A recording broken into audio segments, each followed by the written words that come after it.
Okay? You need to pass the homework. I need to pass the homework, but It's we're not going to be able to do yet. homework until I talk to you about the... okay, well, squeezing, OPOs, all that stuff. So how do we do it? So how do we... we'll go, and then maybe the homework will be... how do we make the closest possible approximation to... I'd rather go too slow that you guys kind of get a sense of what I'm talking about any day, any time. So if you guys are like, no, I'm going too fast, it means that I should not be going too fast.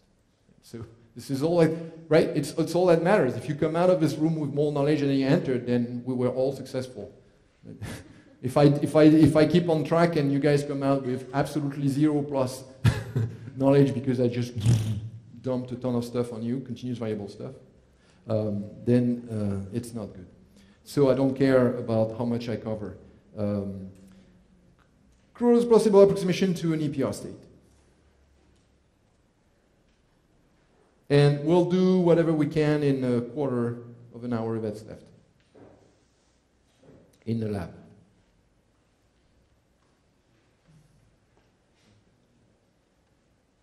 Well, we use two-mode squeezing.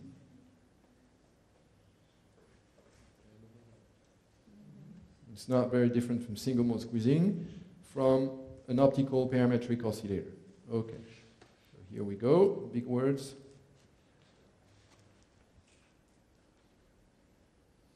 And then maybe you'll have more homework from the second lecture to the third one, but you have 2 days, so like, you'll be bored. The homework is just for you guys if you feel like, hey, how does that work? And it's not designed to be like 14 pages of algebraic derivation to do only by hand. It's designed to be, ooh, surprise, ooh, look at that, it's cute. Well, I find it cute, don't take that. Take that with a grain of salt. So, it's based on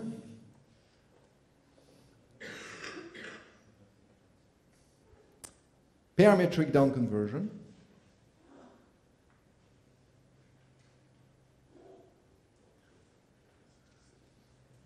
inside a resonant cavity. Well, cavity because it's not the cavity's job to decide who resonates or not. So, parametric down conversion, you could do it with a lot of different nonlinear media, and so this is a nonlinear medium, typically a crystal, but it could be a bunch of atoms or other things.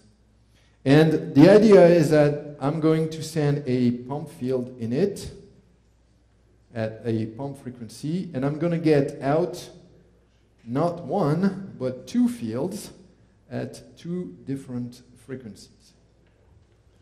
If the 2 frequencies are equal, then it's called single-mode squeezing, by the way. So it's not very difficult. So what happens is really that the nonlinear medium, there's lots of ways to do it, so this is one example, right? The nonlinear medium is just going to promote the annihilation of the pump photon and the creation of a pair of signal photons. So clearly, we have that the frequencies add up so that energy is conserved. There's a lot of phase matching in crystals or whatever technical things that I will not talk about. We make it work very, very, very, very, very well. Now, the thing is that this creates photon pairs. So you see, like, this is going to be interesting because I'm creating 2 fields and they're going to be photon correlated. And if I start putting a lot of photons in there, you know, I might have a lot of fluctuations of n, but because they're, every time I put a photon here, I put a photon there, correlated, right? So I'm going to have a sum over n with some coefficient psi of n and n. So I'm getting there. This is clearly the right idea. In general, a single crystal, although there are ways to make bright, intense sources, but basically, in general, this is not a very a very useful system to make EPR state because there's plenty of different things happening in the crystal, and so if just a single pass crystal, we get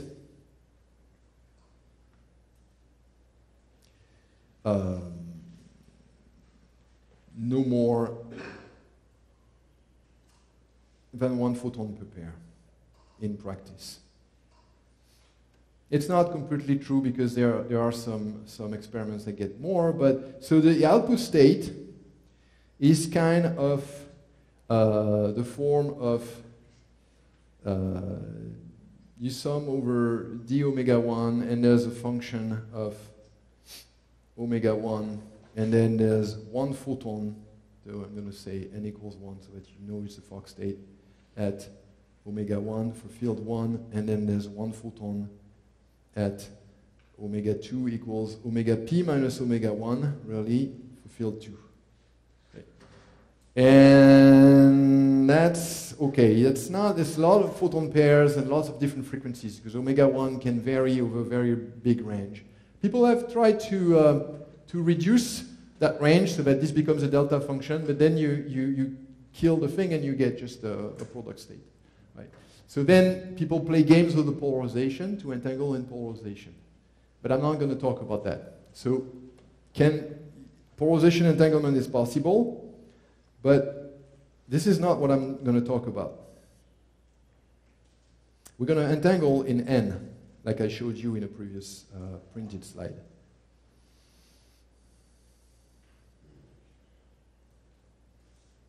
So I don't mean to at all dismiss SPDC as a source of entangled photon pairs. It works super well, as it has been for decades.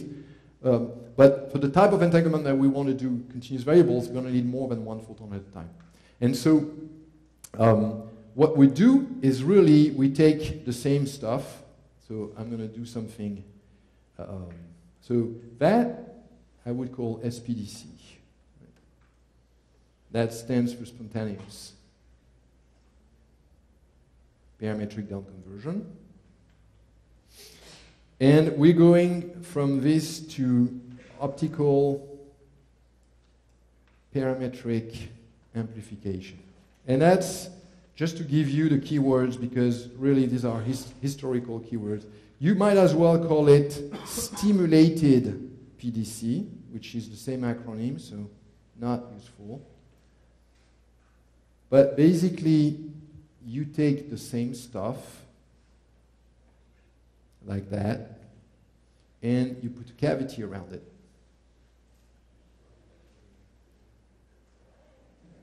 So that's resonant at omega 1 and omega 2. Okay? In that case, this is called an optical parametric. So, OPO. It doesn't mean Olivier Pfister's oscillator, but in case you wondered. But you didn't, and you were right.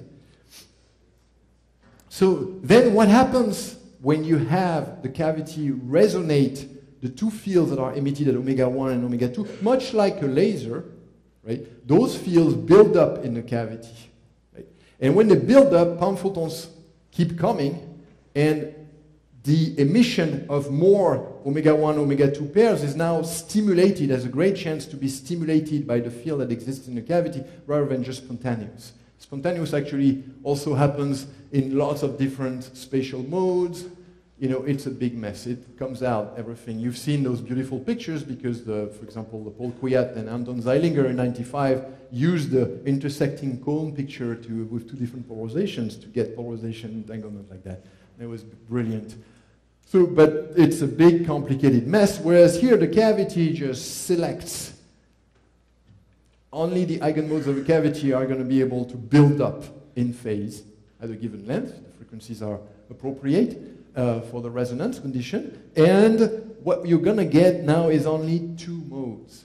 Right? So now instead of having this integral over blah, blah, blah, blah, the omega 1, we're just going to get this omega 1, and that guy which is omega p minus omega 1 is this guy. So there's no, and so now there's no integral, but we don't have just one photon. Now we have the sum over n. Right? We have the sum over n, and the state is going to be, well, I'm going to give you the gory details. Why not? Sum over n from 0 to infinity of hyperbolic tangent to the nth power of r divided by hyperbolic cosine of r, n for mode 1 at omega 1. So I'm going to still write omega 1 so that you have the same thing, n at omega 2. That's a two-mode squeeze state.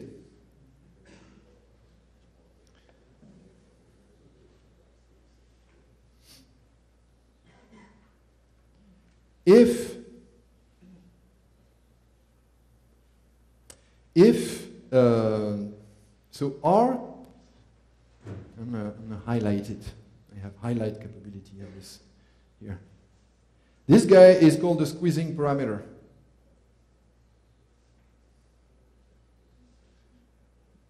That's the thing that is important in the lab. When R is very, very large, that state tends towards exactly the EPR state. R doesn't have to be infinite, because if it's not exactly the EPR state, we can still work with it, because there's some fault tolerance built into continuous variable quantum computing.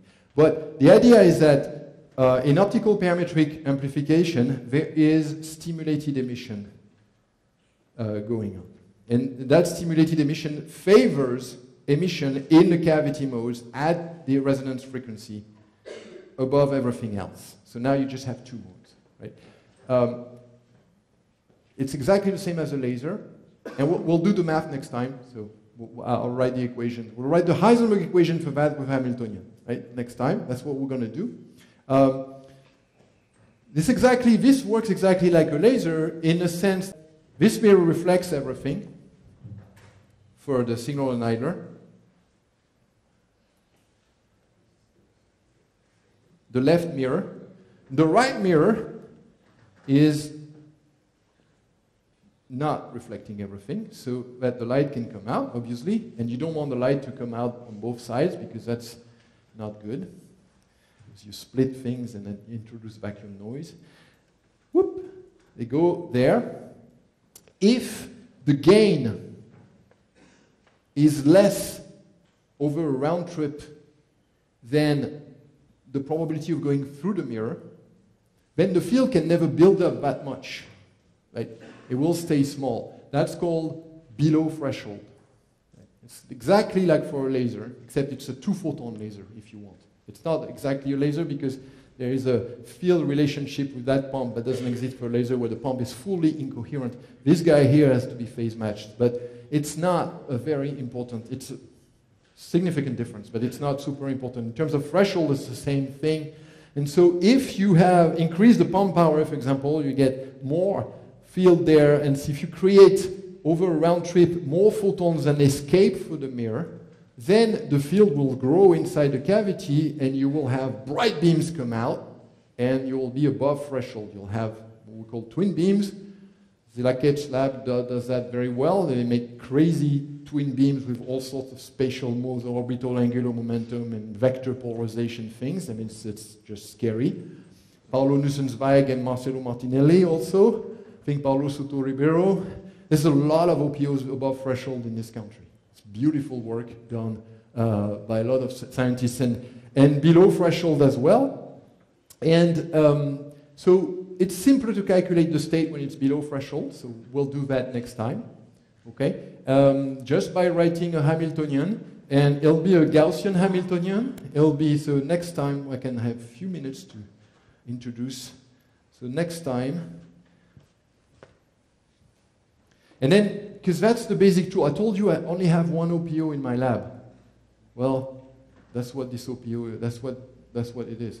It's this guy. It's got a crystal, it's got one pump, well, maybe two pumps.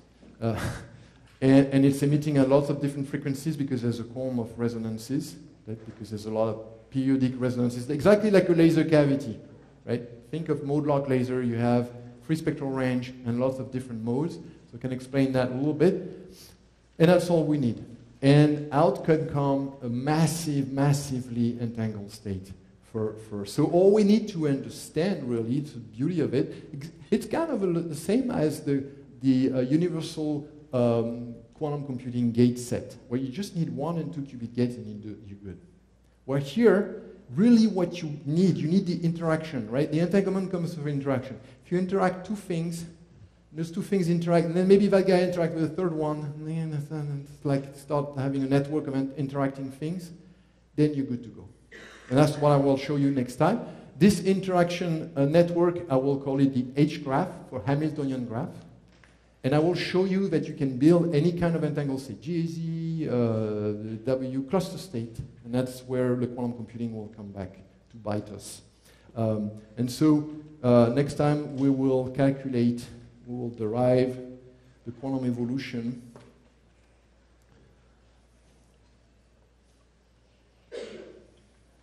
of the OPA, so the OPO below.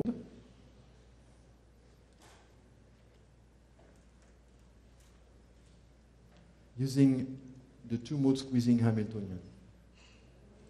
Some of you probably have done it before, but what you won't have done is when you increase the size of a Hamiltonian. That Hamiltonian will be written like this. There's going to be a nonlinear coefficient, and there's going to be the pump field annihilation of one photon, creation of the photon pair at the signal fields, plus the Hermitian conjugate. There's a minus because there's an I outside. AP dagger. I create a pump photon from annihilation of two signal photons. So that's the up conversion term. Because of unitary evolution, Hamiltonian, it has to go both ways. So we'll look at the Hamiltonian next time and calculate what quantum state. And you will find that we get the EPR state out of that if we take the infinite squeezing limit. Thank you very much. I'm out.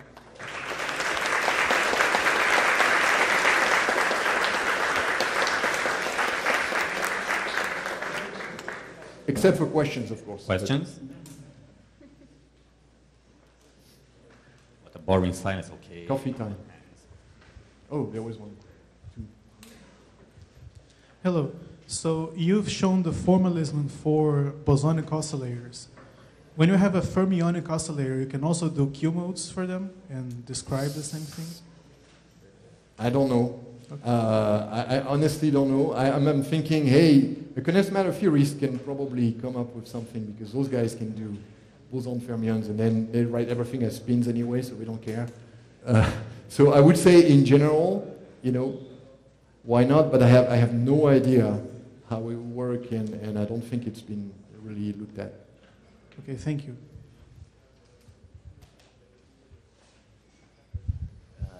Is there any application where continuous variable quantum computer has a speed up over finite dimensional quantum computing? Not that I know of. They would do pretty... So there are things... I know of one paper where there are applications. It's not for quantum algorithms. But it's been defined that you can take a qubit algorithm, translate it into a continuous variable algorithm. It should do the same thing if you do it right, quantum error correcting everything. It should do the same thing.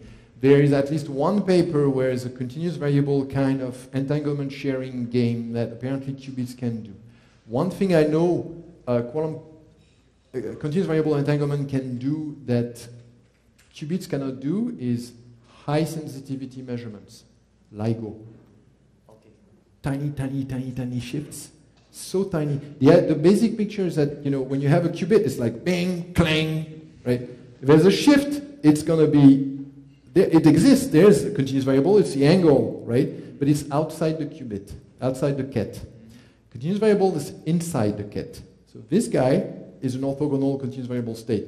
If your experiment is able to tell the difference, which is, ooh, and that's where the quantum error correction trouble comes from. It's like, hey, I'm just going to do this, right? The qubit guy said, hey, no problem. Clang or clang, I don't care. I'm measuring my syndrome. let's move on. Continuous variable guys like, oh shit. Okay, did it move? Did it move? If I stop looking at it, does it move? It's like, okay, but in fact, and it's not trivial, but in fact there's a way to deal with that, which is a GKP. But if you have a lot of squeezing that gives you an error bar that's smaller than that shift, oh, you can tell. And that's what LIGO has a squeeze state now. It's running, Geo 600 in Germany has been running on squeezing for several years, but LIGO is bigger, so it's more sensitive, and they're running on squeezing, and because it lowers the noise floor in a way that qubits can do. So thank you again, Olivier, and coffee break.